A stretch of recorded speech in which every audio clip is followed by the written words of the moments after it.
Hello students. Hello students, welcome to all of you. In this class 10th, this is your subject science. We are starting our new chapter number 15. Chapter name is our environment. Okay students, this is your video number 62.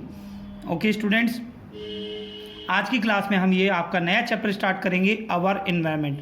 Our environment है क्या बच्चों, इसके बारे में हम यहाँ पर study करेंगे.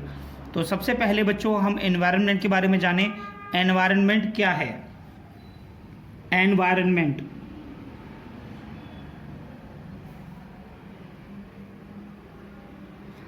एनवायरनमेंट तो एनवायरनमेंट को एक्सप्लेन करेंगे बच्चों कुछ इस तरीके से. देखें, environment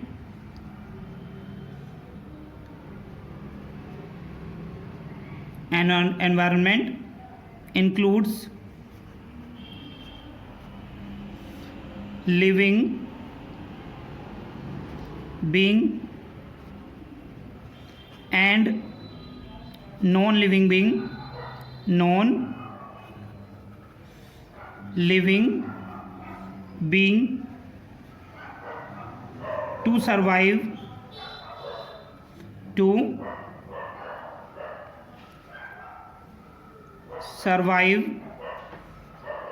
the life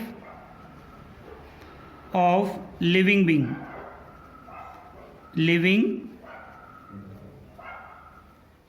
okay students, तो इस तरीके से एनवायरनमेंट को एक्सप्लेन कर सकते हैं हम. एनवायरनमेंट क्या है? एनवायरनमेंट इंक्लूड करता है living being and non living being को, ठीक है, जो सर्वाइव करने के लिए लिविंग बीइंग के लिए ज़रूरत होता है. ओके स्टूडेंट्स, ठीक है. अब हम यहाँ पर बेटा हम सीखेंगे सबसे पहले जो हमारा पॉइंट है, इकोसिस्टम क्या होता है. Ecosystem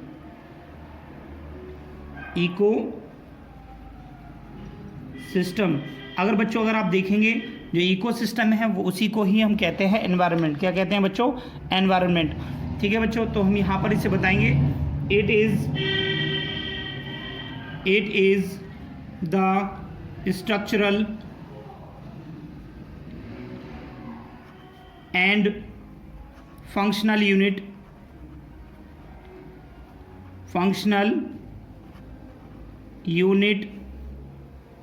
of biosphere. Okay students, it is the structural and functional unit of biosphere. It is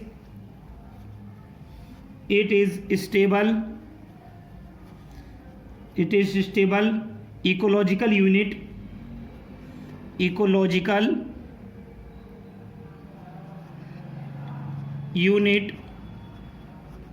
where regular input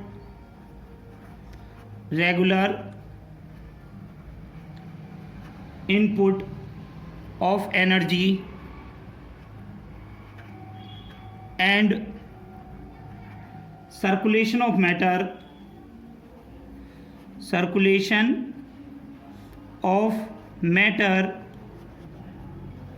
takes place. तो बच्चों इकोसिस्टम क्या है? It is the structural and functional unit of biosphere. जो हमारे चारों तरफ जो environment है उसको हम बायोस्फीयर कहते हैं बच्चों.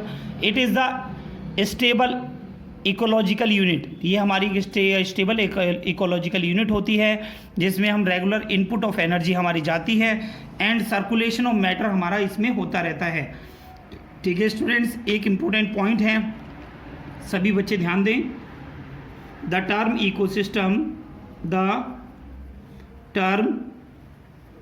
Ecosystem was coined by A.G. Tansley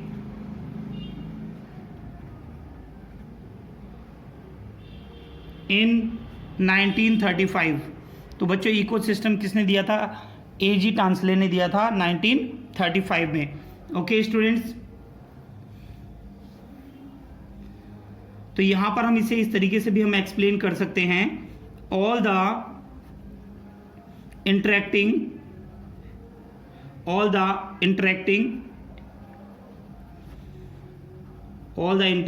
organisms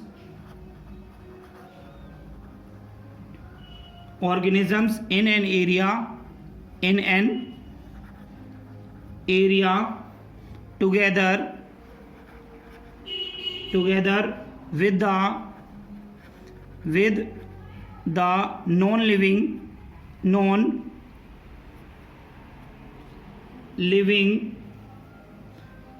constituents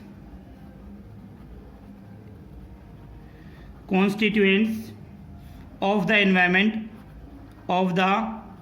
environment form an ecosystem तो यानी बच्चों आप देख रहे हैं यहाँ पर जो इंटरेक्टिंग ऑफ ऑर्गेनिज्म है, ऑर्गेनिज्म का एक दूसरे के साथ इंटरेक्टिंग करना लिविंग एंड नॉन लिविंग का एनवायरनमेंट में, ये हमारा इकोसिस्टम बनाता है। ठीक है स्टूडेंट, तो हम यहाँ पर एग्जांपल हम बता सकते हैं।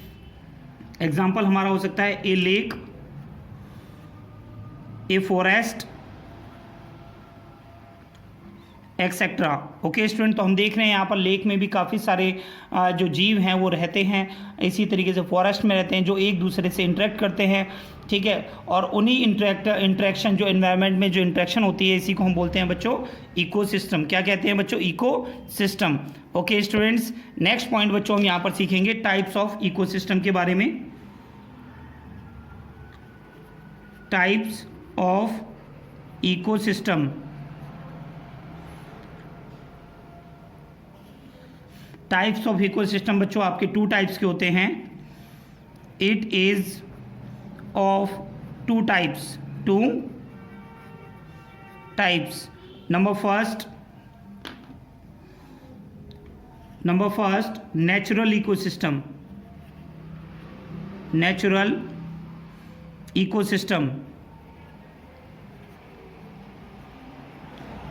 इकोसिस्टम क्या होता है बच्चों? सभी बच्चे ध्यान दें। Natural ecosystem, the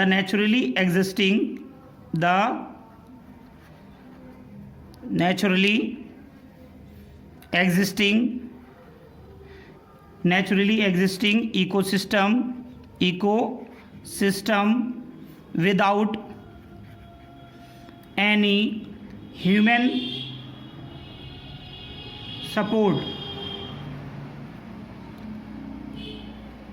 any human support is called natural ecosystem।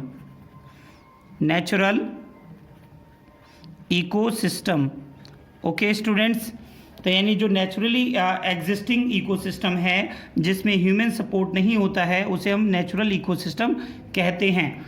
Depending upon the habits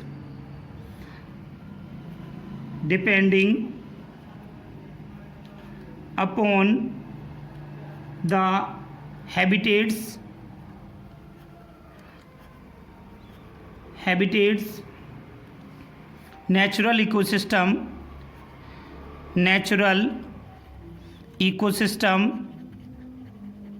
may be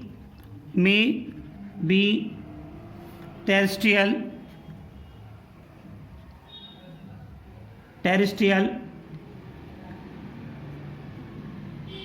ecosystem में कौन कौन सा आ सकते हैं बच्चों?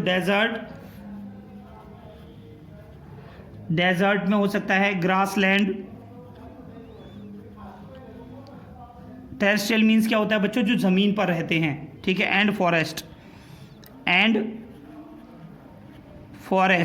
Okay students, and aquatic ecosystem aquatic ecosystem. Aquatic में आप देख रहे हैं कौन कौन से आ सकते हैं बच्चों? पॉन्ड्स, लेक्स, एक्सेट्रा, इनके बारे में हम बता सकते हैं। ठीक है स्टूडेंट्स, तो हम यहाँ पर इस तरीके से हम नेचुरल इकोसिस्टम को एक्सप्लेन कर सकते हैं। तो नेचुरल इकोसिस्टम वो इकोसिस्टम होता है जिसमें ह्यूमन सपोर्ट नहीं होता है। नोट करिए बेटा सभी। नेक्स्ट आता है बच्चों आपका सेकंड है आपका artificial ecosystem. An ecosystem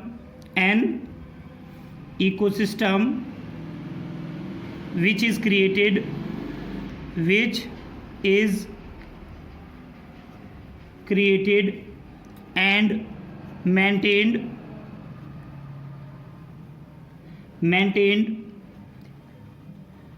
maintained by human is called as artificial ecosystem. Okay students, यानी वो इकोसिस्टम जो ह्यूमन बीइंग के सपोर्ट से जो है मेंटेन किया जाता है, क्रिएट किया जाता है, उसे हम आर्टिफिशियल इकोसिस्टम या मैन मेड इकोसिस्टम कहते हैं. और man made ecosystem.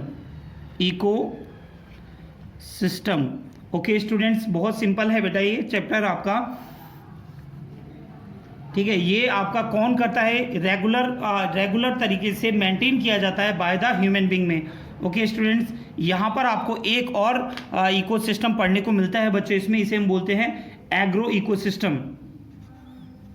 Agro ecosystem जो है बच्चों, ये आपका आर्टिफिशियल इकोसिस्टम में ही काउंट किया जाता है. एग्रो इकोसिस्टम में क्या होता है? इट इज़ the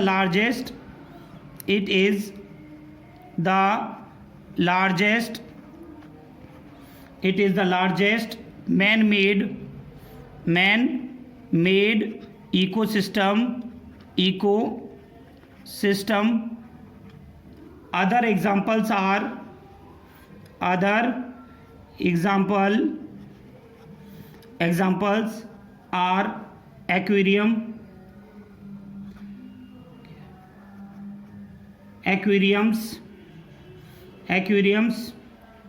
एक्वेरियम जानते हैं बच्चों? एक्वेरियम क्या होता है? जो मछलियों को रखने के लिए जो आप घरों में जो कांच का जो बॉक्स बनाकर हम बनाते हैं उसे एक्वेरियम कहते हैं बच्चों. बोटनिकल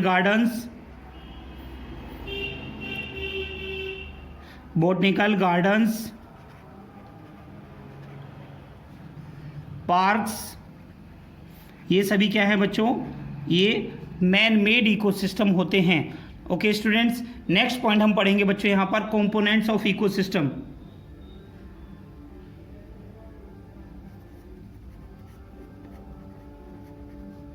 कंपोनेंट्स ऑफ इकोसिस्टम के क्या क्या कंपोनेंट्स होते हैं. ओके स्टूडेंट्स, तो यहाँ पर हम देखेंगे कंपोनेंट्स ऑफ इकोसिस्टम के बारे में. ठीक है, इकोसिस्टम जो है, जो एनवायरनमेंट है, बहुत फिजिकल और बायोलॉजिकल कंडीशन को जो है ये आपके इसमें कंपोनेंट्स होते हैं. ठीक है, कंपोनेंट्स ऑफ इकोसिस्टम जो है वो आपके बायोटिक हो सकते हैं और एबायोटिक हो सकते हैं. क्या हो सकते हैं बच्चों? Biotic and abiotic. एबायोटिक हो सकते हैं, बायोटिक भी हो सकते हैं बच्चों और एबायोटिक होते हैं. ठीक है स्टूडेंट्स, तो सबसे पहले हम पढ़ेंगे यहाँ पर बायोटिक कंपोनेंट्स के बारे में. Biotic components.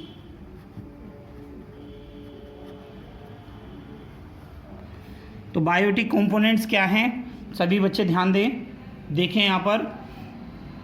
बायोटिक कंपोनेंट्स में it includes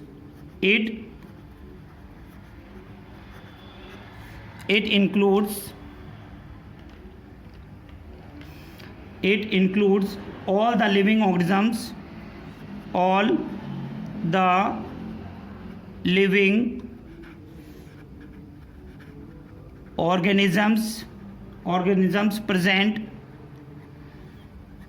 present in the ecosystem.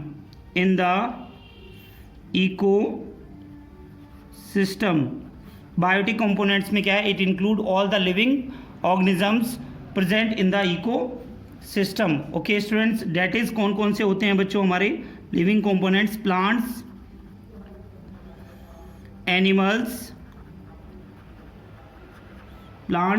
Animals and micro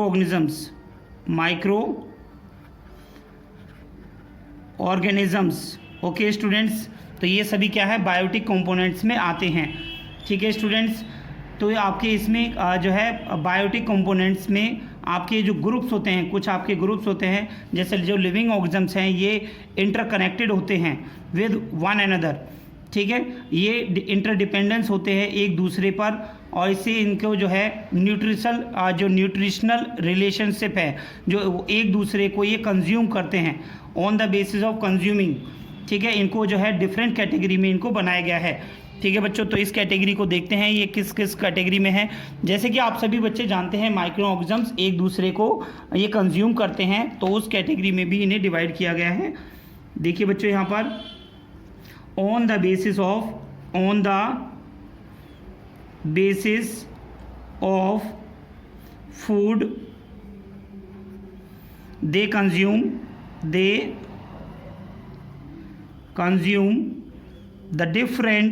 the different living organisms can be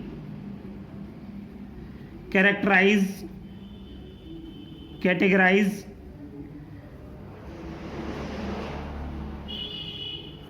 into following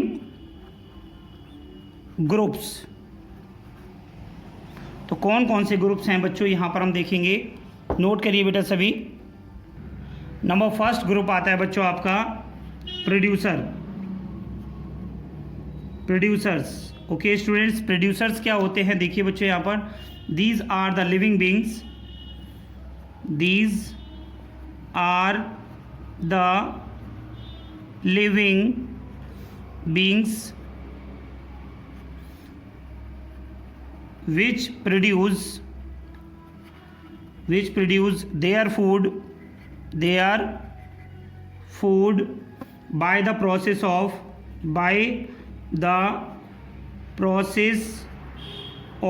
photosynthesis,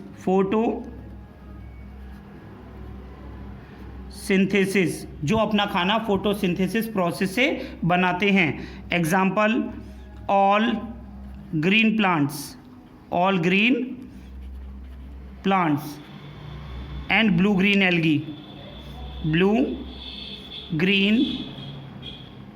algae. Okay students, ये आपके प्रोड्यूसर्स की कैटेगरी में आते हैं, नोट करिए बेटा सभी। नेक्स्ट पॉइंट आता है बच्चों आपका कंज्यूमर्स। क्या आता है बच्चों, कंज्यूमर्स। अब कंज्यूमर्स क्या होते हैं बच्चों, ये सभी चीज़ें आप पिछली क्लासेस में पढ़ चुके हैं, ठीक है स्टूडेंट्स। दोज एनिमल्स कैसे डिफाइन कर सकते हैं बच्चों में से, those animals which depend on producer for their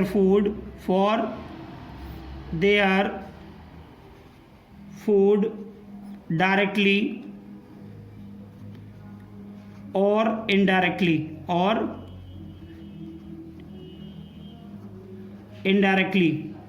known as consumers। Okay students, तो इन्हें हम क्या कहते हैं बच्चों, इन्हें कंज्यूमर्स कहते हैं। ओके स्टूडेंट्स, इनके भी कुछ इनके पार्ट्स होते हैं कंज्यूमर्स में भी। These are divided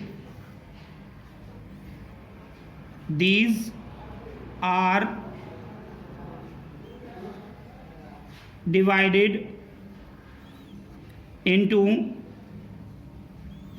3 parts. तो ये बच्चों आपके 3 पार्ट्स में डिवाइड होते हैं। तो देखेंगे बच्चों कौन कौन से पार्ट्स होते हैं इनके। Number first herbivores,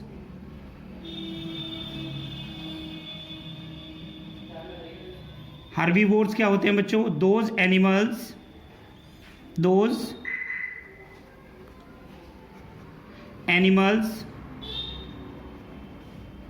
which depend on plants for their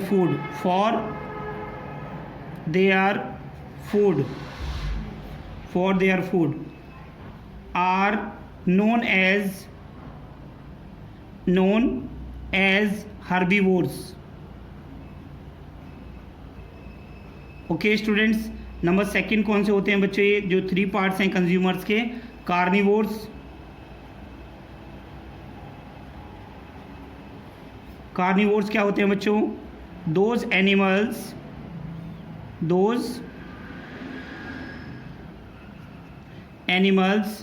which depend on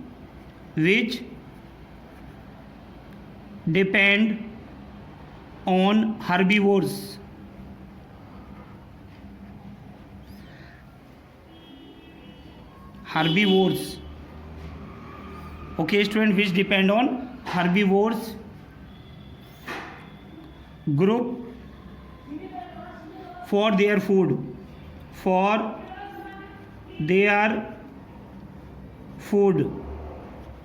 are called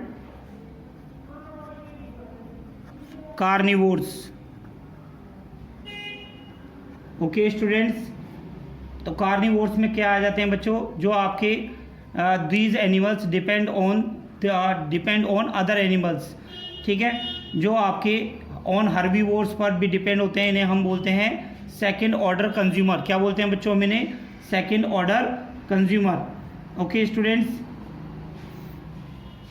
next आता है बच्चों आपका omnivores.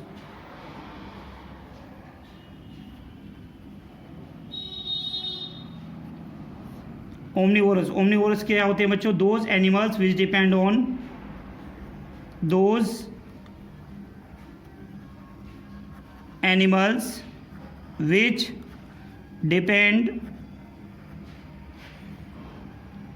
On plants and animals for their food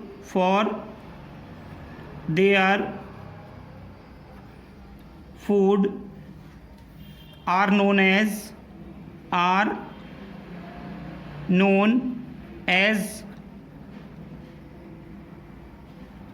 omnivores. Okay students, ठीक है, तो यहाँ पर आप ये इस तरीके से आप इन्हें डिफाइन कर सकते हैं। एक और पॉइंट बच्चों आप इसमें ध्यान रखेंगे, जो कार्निवोर्स होते हैं ये आपके हर्बीवोर्स पर भी ये हर्बीवोर्स के ग्रुप पर डिपेंड करते हैं, हर्बीवोर्स ग्रुप पर, ठीक है बच्चों। जो हर्बीवोर्स का जो ग्रुप होता है वो कौन से होते हैं, यानी जैसे आपके गॉट या इन सभी को जो खाने वाले जो एनिमल्स होते हैं उन्हें हम कार्निवोरस कहते हैं। ओके स्टूडेंट्स, नेक्स्ट पॉइंट हम सीखेंगे बच्चों यहाँ पर आपका डिकम्पोजर्स। डिकम्पोजर्स क्या हैं,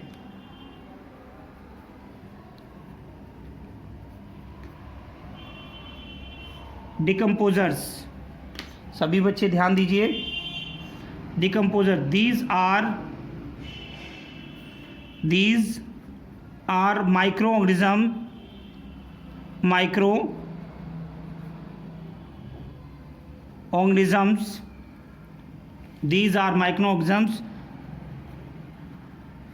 which takes their food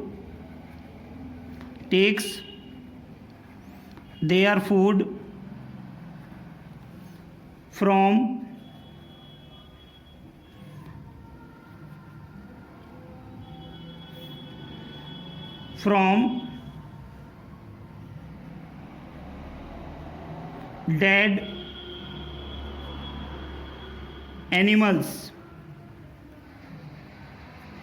यानी ये वो माइक्रोऑर्गेनिज्म होते हैं जो अपना फूड डेड एनिमल्स से एंड प्लांट्स से लेते हैं।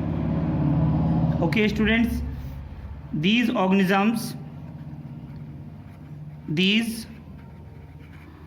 organisms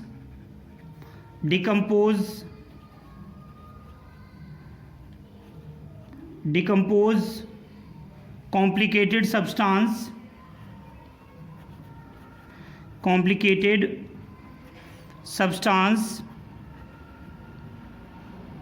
into simpler substance,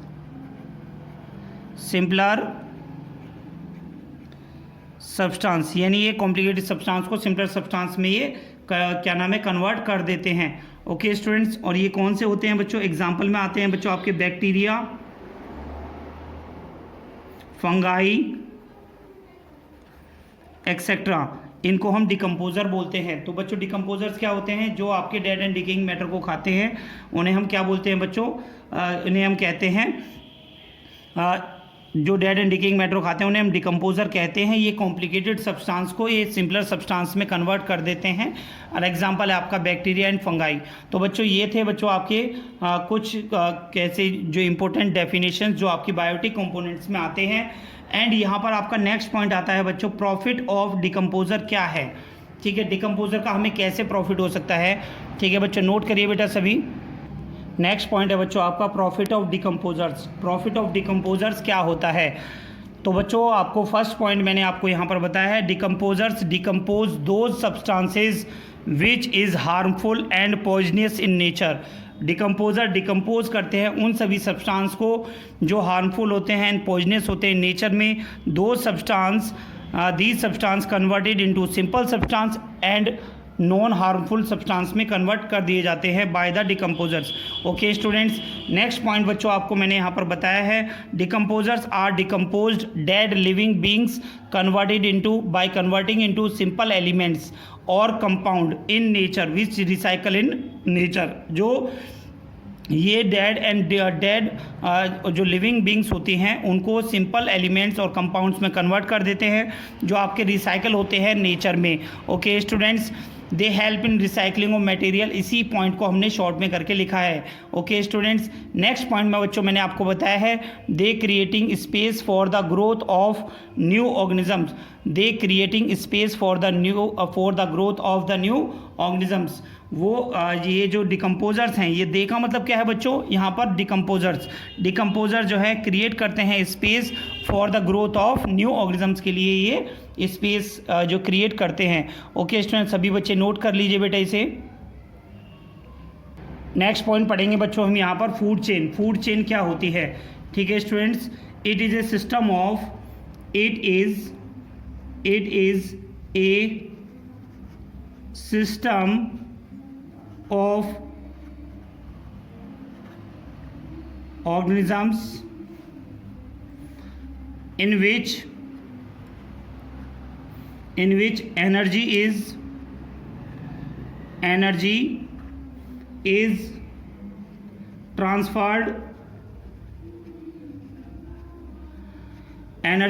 transferred into other organism। Okay students, it is a system of organisms in which energy is transferred into other organism। Okay students, in this way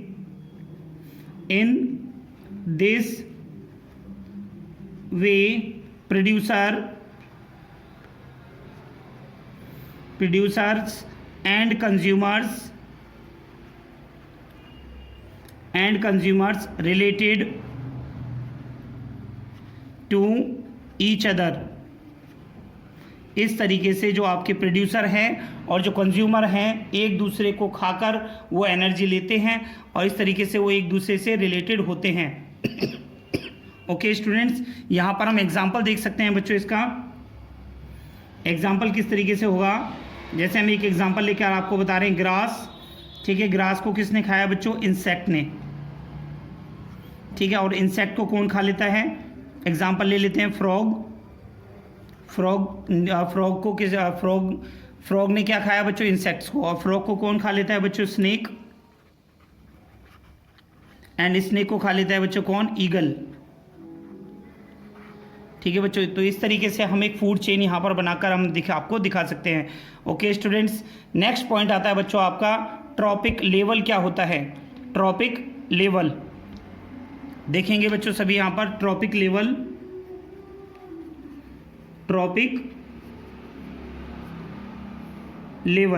okay students, trophic level में देखिए, these are the steps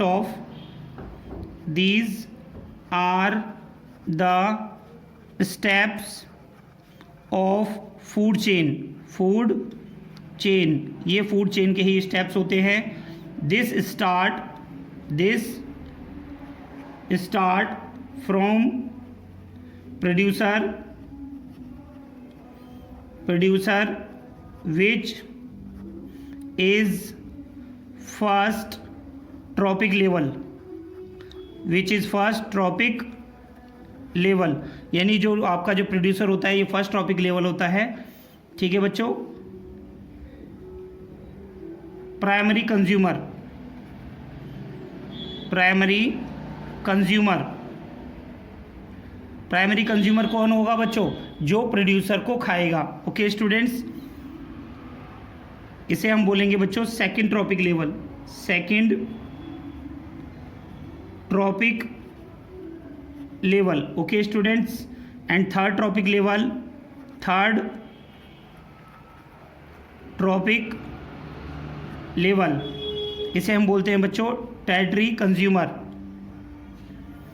यानी जो आपका primary consumer होगा बच्चों, primary consumer कौन होगा बच्चों? फर्स्ट ट्रॉपिक लेवल का। ठीक है।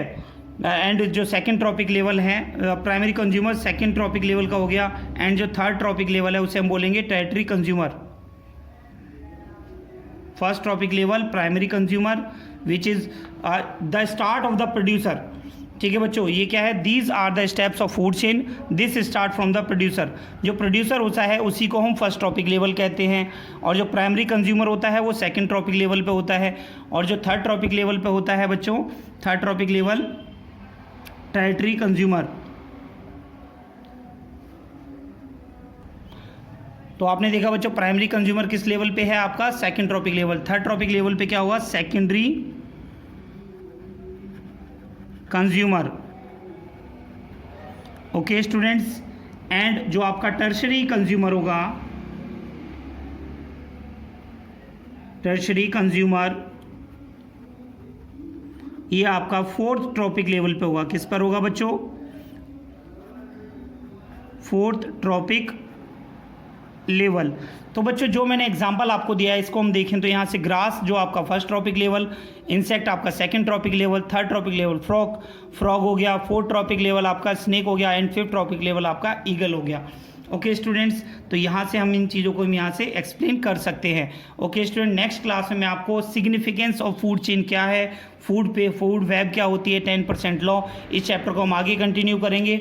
ओके स्टूडेंट्स, अब आपका जो चैप्टर चल रहा है डेट इज़ नोन एज आपका आवर इन्वायरमेंट। इस चैप्टर को आप अच्छे से समझने के लिए आप एनसीईआरटी बुक से इस चैप्टर को पढ़िए, एंड ये जो नोट्स मैं आपको बना के दिखा रहा हूँ यहाँ पर, जो आपको वो नोट्स दिए जा रहे हैं वो सभी नोट्स आप अपनी कॉपी में नोट करें।